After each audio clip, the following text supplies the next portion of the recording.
C'est reparti pour des recettes. Alors on va faire une petite formation à base de 3 recettes et on va travailler autour des feuilles comestibles. La santé, ça commence aussi dans l'assiette. Et pour bien s'alimenter, se faire plaisir, c'est important de végétaliser votre assiette. Et vous allez voir au fur et à mesure des recettes, vous allez pouvoir mettre de la couleur dans vos assiettes. Vous allez pouvoir cuisiner malin, pas cher, pour manger des produits de saison, des produits d'ici, et puis surtout végétaliser l'assiette. Moi, c'est pas moi l'expert de la nutrition, moi je suis plutôt un marchand de goût. Alors voici les 3 recettes. On va faire une frittata avec des œufs, les amarantes, des breads. On va ensuite faire une bonne salade croquante avec de la feta et une vinaigrette à base de vinaigre balsamique. Et puis on va se faire un filet de mécois en écaille de la Lotte, accompagné d'une petite salade de fenouil pamplemousse qui va rappeler un peu comment ici la salade de fenouil orange. Vous allez voir, c'est tout simple. Et on va maintenant rentrer dans le vif du sujet avec la première recette, la frittata. Frittata. Bon, pour faire simple, c'est comme une quiche lorraine mais sans pâte. C'est un terme italien. Frito, frire. On pourrait dire que on va frire un peu ces ingrédients et puis on va les coller dans un appareil avec l'œuf et de la crème. On est dimanche et justement, je veux préparer à manger pour mes enfants pour la semaine. Voilà, pour faire simple, on va commencer par cuire les patates douces. On va la cuire justement à la marmitari, coupée en dés. Je vais nettoyer toutes ces feuilles, amarantes, le choucanac. Justement, je vais utiliser les feuilles de laitue qui sont abîmées pour ne pas les jeter. Lutter contre le gaspillage et justement ça va lutter contre la vie chère. Et après de ce côté là je vais faire une crème à base d'œufs. Je vais remplacer la crème par du coco vert et puis pour être un peu gourmand je vais mettre du gruyère. Ok, on démarre. Première étape, on va couper tout simplement les patates douces en cubes de 2 cm. Alors ma fille elle m'a dit un cube c'est un carré en 3D.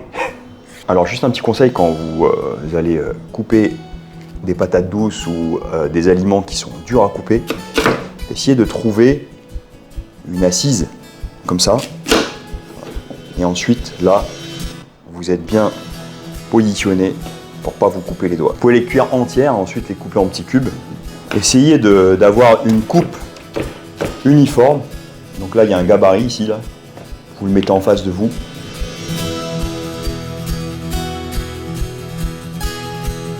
Cette base de pommes de terre, elle peut vous servir à faire une salade de pommes de terre. Là, on va en faire une frittata. Mais si vous les écrasez, ensuite, ça vous fait une écrasée de patates douces dans ma marmitari. «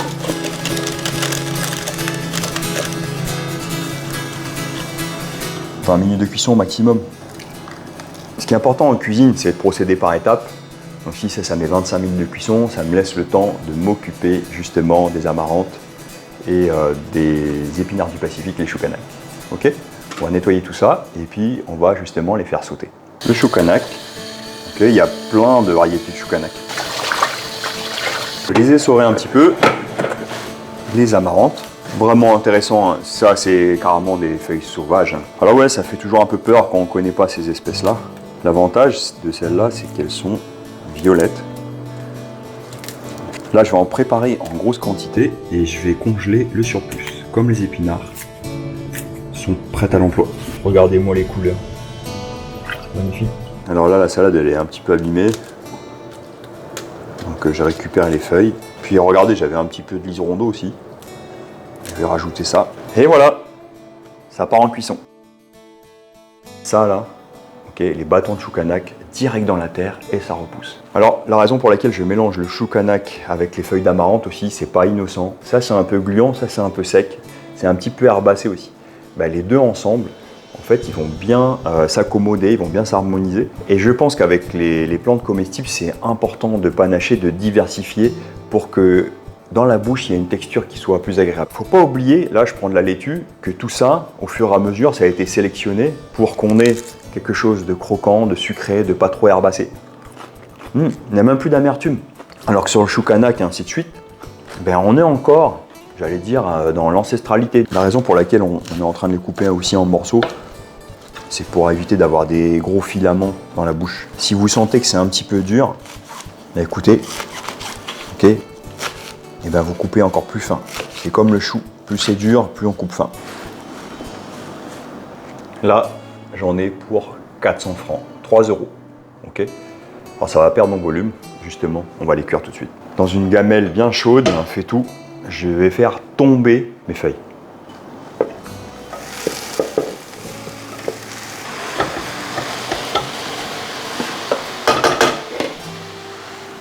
Je vais commencer maintenant à assaisonner, mettre un petit peu de sel. Okay. J'ai attendu justement qu'ils aient perdu en volume pour pouvoir bien assaisonner. Cool. Je regoute. Encore un peu croquant, mais ça va finir à la cuisson du four. Si vous voulez mettre un peu de beurre dans vos épinards, voilà. La petite touche gourmande. Je vais en mettre à peu près 50 grammes. Non mais sérieux, ces recettes, c'est aussi fait pour nous faire des économies. Et quand on sait bien travailler avec les ressources locales, et ben c'est moins cher. Ok, je vais voir si les patates douces sont cuites. Voilà, c'est bon. Sortir l'eau. Cette eau-là est savoureuse, un peu sucrée. Vous pouvez l'utiliser dans un bouillon, dans une soupe. Maintenant, on fait la crème. La crème de la crème. On appelle ça des appareils à crème prise. Les œufs, le coco vert, la pulpe. Je vais peut-être rajouter un petit peu de bouillon de patates douces. Puis je vais assaisonner, sel, poivre. Mettre quelques herbes aromatiques et puis notre coco fumé. Et je vais commencer par sortir la pulpe de coco. Il y a le copain là, Allo Coco au marché là, qui nous a préparé des cocos verts hier. Là. Ça nous a fait du bien. Quand vous faites votre petit marché municipal, la Nouméa, passez le voir, puis il fait une glace au coco là, terrible, dangereux même. Donc voilà, il me restait ça. Rien ne se perd, tout se transforme. Mon petit bouillon de patates douces. On peut mettre de l'eau ou l'eau de coco. On va déjà saler un peu. Je vais mettre un petit peu de coriandre moulu. Mixer ça. Je vais chercher la consistance de la crème. Voilà. Waouh. Là, je vais casser des œufs là-dedans. Alors attention, il vaut mieux casser œuf par œuf dans un bol. Comme ça, s'il y en a un qui est pas bon, vous n'allez pas ruiner tout l'appareil.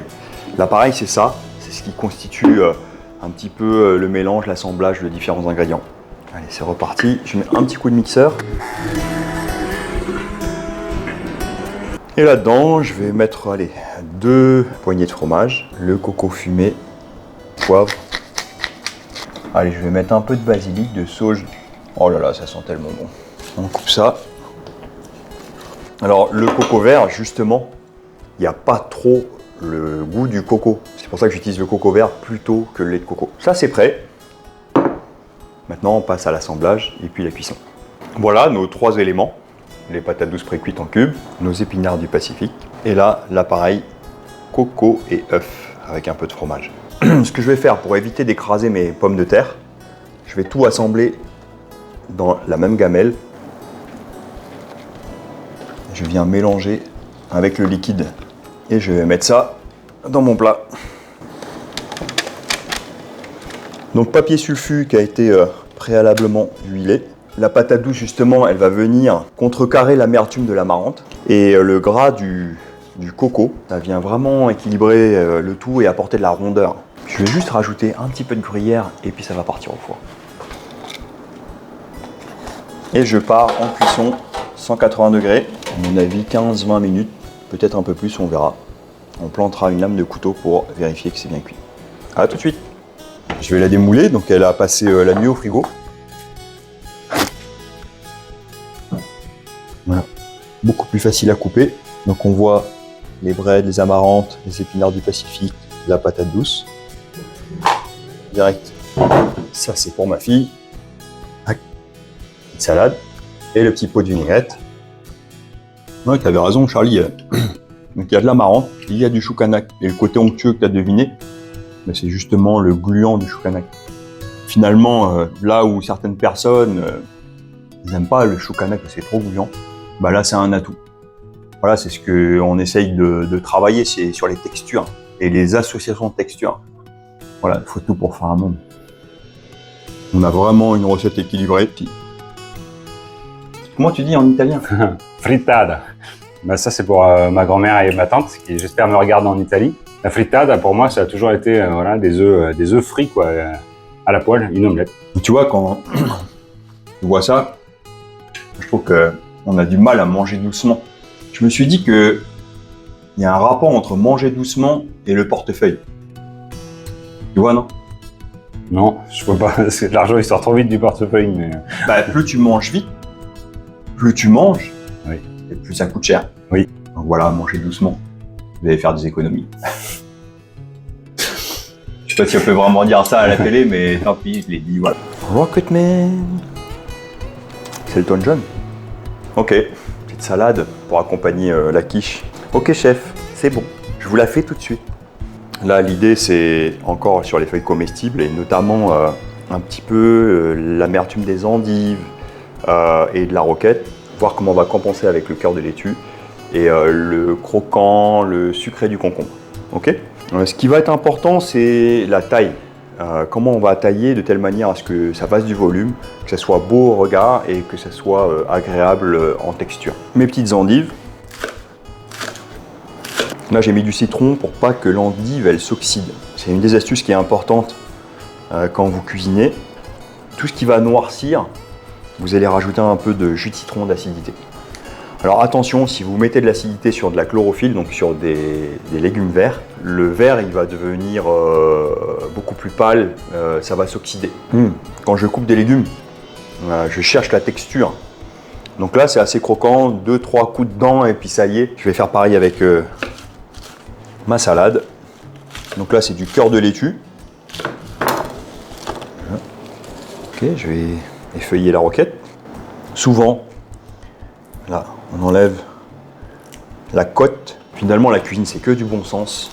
Grâce, justement, à vos sens, vous allez trouver la façon de couper, les tailles, la cuisson. Et c'est ça qui fait qu'ensuite, on devient autonome pour faire à manger. Et avec un peu d'organisation, vous pouvez faire des miracles et surtout faire plaisir. J'attaque mes concombres. Alors celui-là, c'est le gros concombre américain. Moi, souvent, ce que je fais, je goûte. Des fois, les graines ici, elles sont déjà un peu dures. Ok. Et si elles sont dures, faut les enlever. Donc là, je vais les couper. Je cherche la taille qui procure le plus de plaisir. L'épaisseur là, qui convient bien. Elle va se tenir en bouche. Ça va être joli en présentation. Comme ça. Les herbes. Alors ça apporte tout ce qui est parfum. Là, j'ai mis basilic, du céleri. Moi, je me suis fait une petite vinaigrette. Il y a un peu de pistou. J'ai mis aussi du vinaigre balsamique, de l'huile d'olive. Et dedans, je vais rajouter mes herbes. Il y a un peu de sel, de poivre. Là, ça tombe bien. Je vais préparer pour ma fille un petit lunchbox. Je vais mettre ça au fond. De l'alfalfa. Voilà, je vais lui mettre un petit peu de feta. Je vous conseille d'en acheter un cube, 300-400 grammes, de la couper en morceaux, en cubes, et puis juste de mettre un petit peu d'huile d'olive, secouer un peu le bocal, ce qui fait que vous avez votre feta prête à l'emploi. Ça part au frigo et tout est prêt. Dans un ziploc réutilisable, je vais disposer ma salade et vous pouvez assaisonner au dernier moment. Okay, je laisse de l'air justement. Ce qui fait que dans le frigo, ça ne s'écrase pas. Ok, faut la consommer aujourd'hui ou demain. Troisième recette, cette fois-ci avec du mecquois. Donc je vais faire les filets, on va les cuire sur des feuilles de lalotte. À côté de ça, on va se faire une petite salade à base de pamplemousse et de fenouil. Ça va venir un petit peu aussi apporter la sauce. On va rajouter du miel et de l'huile d'olive. Et puis, une fois n'est pas coutume, un petit peu de beurre. Pas que dans les épinards, mais aussi pour faire le poisson meunière. Allez, on commence par la salade. Je vais commencer par mon fenouil. Voilà, on va enlever les feuilles les plus dures. Et là, avec une mandoline, on va couper le fenouil assez fin. C'est quand même assez croquant en bouche. Très anisé, ça vous le congelez. Quand vous avez besoin de faire une soupe ou des bouillons, c'est carrément magnifique. Vous vous rappelez, sur la deuxième recette, on a acidifié les endives. C'est pareil pour le fenouil, sinon ça noircit. Ah ouais, incroyable. L'impression de sentir un ricard. Et ça, vous pouvez consommer sans modération. Maintenant, on va rajouter le pamplemousse. pas des pomelos, hein, des pamplemousses de Tahiti. En faisant attention, je viens de sortir les segments. Comme ça. Je suis en train de panacher fenouil et pamplemousse. Mais cette recette, elle vient de Sicile. J'avais mangé ça dans un petit port où il m'avait sorti un carpaccio. Donc c'était de l'espadon. Et justement, c'était une salade de fenouil et d'orange. Voilà. Là, je presse un peu le jus. Vous pouvez aussi rajouter un peu de papaye râpée. Ça fonctionne très bien. Je vais rajouter quelques herbes. Justement, je vais mettre un petit peu d'aneth. Ça se rapproche du fenouil. Et c'est comme ça que vous arrivez à construire la cuisine, notamment vos parfums, en faisant des associations d'idées. C'est tellement bon. Highlander is back. Allez, filet de poisson. Vous pouvez demander à votre poissonnier de les faire enfiler.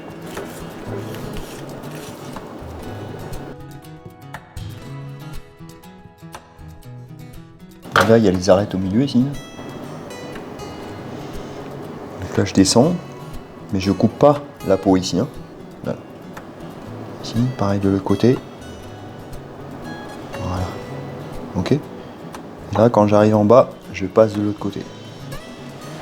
Alors, vous pouvez les désarrêter, mais ça prend un temps fou. Là. Ok. Et voilà. Plus d'arête, mais la peau, elle est encore là. Je garde les têtes. Je vais en faire un bouillon. Donc là, je vais les assaisonner.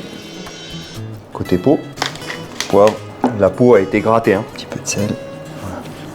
Les feuilles de la lotte. Ok, côté brillant, côté poil. Là, c'est mon filet qui est assaisonné. Voilà. Je vais enlever le surplus. Faire comme ça aussi, ce qui fait que mon poisson, il est plus en contact avec la poêle. Ok. Donc là, j'ai laissé un peu déborder. On va voir ce que ça donne. Et je vais pouvoir procéder à la cuisson avec un feu vif. Et là, on va cuire à l'unilatéral. On va laisser monter la température. Et le gros avantage, c'est que le poisson, il ne va pas coller à la poêle. Ça, c'est grâce aux feuilles de la lotte. Je vais quand même mettre un petit peu de matière grasse, de l'huile d'olive, un petit peu de thym. La température monte doucement. Les feuilles de la lotte sont déjà bien colorées, bien croustillantes. Je mettrai le beurre vraiment en fin de cuisson. Maintenant, je vais dresser la salade. Oh là, il y a un pépin là. C'est extrêmement grave. Ah, je plaisante. Je viens rajouter ça ici. Mon poisson, je vais relancer un petit peu la flamme. Le beurre, comme ça. Il va apporter la sauce aussi. On finit juste un petit peu comme ça. Regardez ça. Les feuilles de la lotte sont croustillantes. Mes petites capres. Je viens déglacer. Voilà. Et je verse. Le petit jus. Finalement, même avec du poisson, on peut végétaliser notre alimentation. Apporter le plaisir. Et ici, là, dans notre environnement comestible, il y a des trésors. Puis j'espère que vous aussi, vous allez pouvoir profiter de toute cette dimension végétale pour en faire de délicieuses préparations. Allez, à bientôt. J'espère que ces tutos vous ont plu et qu'on aura l'occasion un petit peu d'aller un peu plus loin maintenant dans l'architecture culinaire. À bientôt!